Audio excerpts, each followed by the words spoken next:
Hi everybody, this is Boogast Reviews, and today I'm going to be doing a review on the Neca King Features the original Superheroes Flash Gordon figure.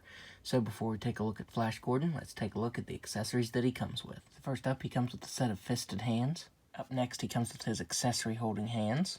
Up next, he comes with his blaster, and it looks really good. You can actually put it in the holster, and it goes down all the way, but you still can't get this to attach. It's supposed to attach to this peg right here coming out of the holster. But yeah, you can't do that at all, so that's kind of irritating. He can hold the blaster in his right hand. It's sculpted really nicely, and that metallic blue looks very nice. He comes with one short effect for the blaster. He also comes with one long effect for the blaster, and this doesn't want to stay on the greatest. It looks good, but it really doesn't want to stay on. Up next, he comes with his sword, which you can also put that in the sheath. And I think that's really good. It fits really nicely, and it's a pretty tight fit. There he is holding the sword in his hand, and it's sculpted and painted really nicely. The gold that Neca used on this really stands out. And finally, he comes with an alternate head sculpt, this time with the headpiece on, and I really like this head sculpt. My only complaint is there's some orange spots right there on his nose and his cheek. But other than that, this head sculpt looks really nice. The hair is sculpted really nicely. It has some variation to it. The hair is slightly different on it, though. The hair is a lighter tone on this head sculpt, and the hair on this one is darker. But both head sculpts look really nice. This is the same head sculpt that the Defenders of the Earth line Flash Gordon had. But I do like this one better. This is the one I'll leave the figure displayed with. Let's take a look at the body. Neca did a really good job on this. I think this is the Flash Gordon body mold that was used on the Target exclusive version. But the gold really stands out on this figure. The shimmery gold looks really good, and all of the shading between the muscles on his shirt looks very nice. Brings out the details very nicely. If you look, all of his hands even have veins sculpted in them. So that's a really nice attention to detail. It's a very small detail. I didn't notice that until I was switching the hands out. The skin tone is a little bit glossy. I did notice that when I have it towards the light, the skin tone is really glossy compared to the rest of the figure. But that's a small complaint. The belt also looks good. It has some metallic blue in the middle, and his pants do as well. His pants are cast in that metallic blue color, and it looks really good. Again, the gold stands out really nicely on the figure. Would have been nice if those pegs would have been painted gold, though.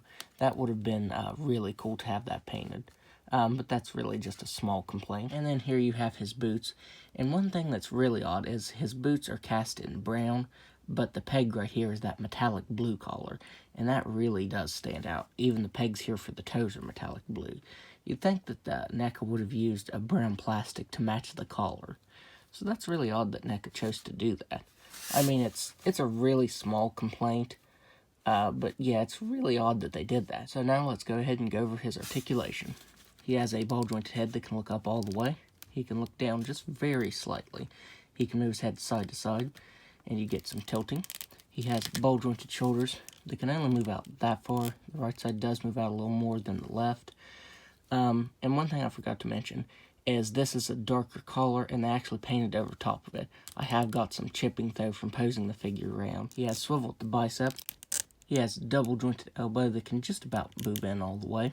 He has swivel at the wrist that can move side to side and up and down.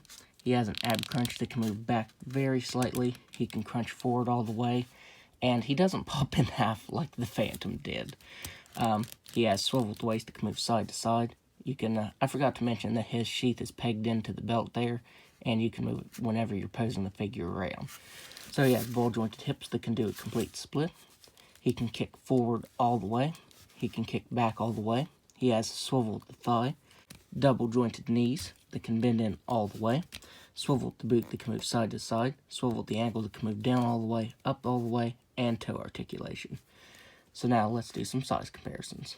So first up, here he is next to the Defenders of the Earth Flash Gordon figure.